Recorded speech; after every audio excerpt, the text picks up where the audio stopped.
वफाकी दारुल-हुकूमत के इलाके पंडोरिया में CTDA पाशा ग्रुप यूनियन की तरफ से सोलिडरिटी प्रोग्राम का इनेकाद किया गया है। इसी हवाले से मज़ीद अहवाल बता रहे हैं हमारे नुमाइंदे फैसल अहमद सत्ती। जी फैसल, बताइएगा। जी, वफाकी दारुल-हुकूमत इस्लामाबाद के मज़ाफ़ाती इलाका पिंडोरिया में CDA पाशा ग्रुप यूनियन की तरफ से पावर शो का मुजाहरा किया गया, जिसमें मुलाजमीन की कसीर तादाद ने शिरकत की। यासर बासी की क़ियादत में वाटर सप्लाई के मुलाजमीन ने पाशा ग्रुप में शमूलियत का ऐलान किया और चौधरी जसीन ग्रुप को हमेशा के लिए खैराबाद कह दिया।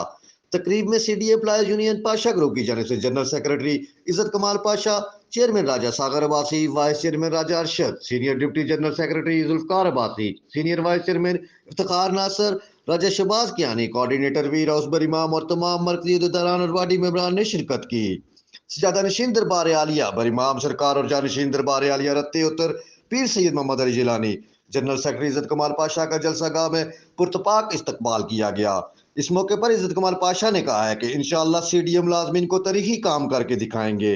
मुलाजमीन के लिए CBA के दरवाजे खोलेंगे। मुलाजमीन के दिए हुए मैंडेट से मुलाजमीन को CBA ऑफिस में बुलाएंगे और खिदमत करेंगे। यूनियन में शामिल होने वाले मुलाजमीन को मायूस नहीं करेंगे। तकरीब में पाकिस्तान तहरीक इंसाफ के रहनुमा सोहेल अहमद सत्ती, एडवोकेट अदनान रियाज, एहसानुल हक सत्ती और दीगर ने शिरकत की।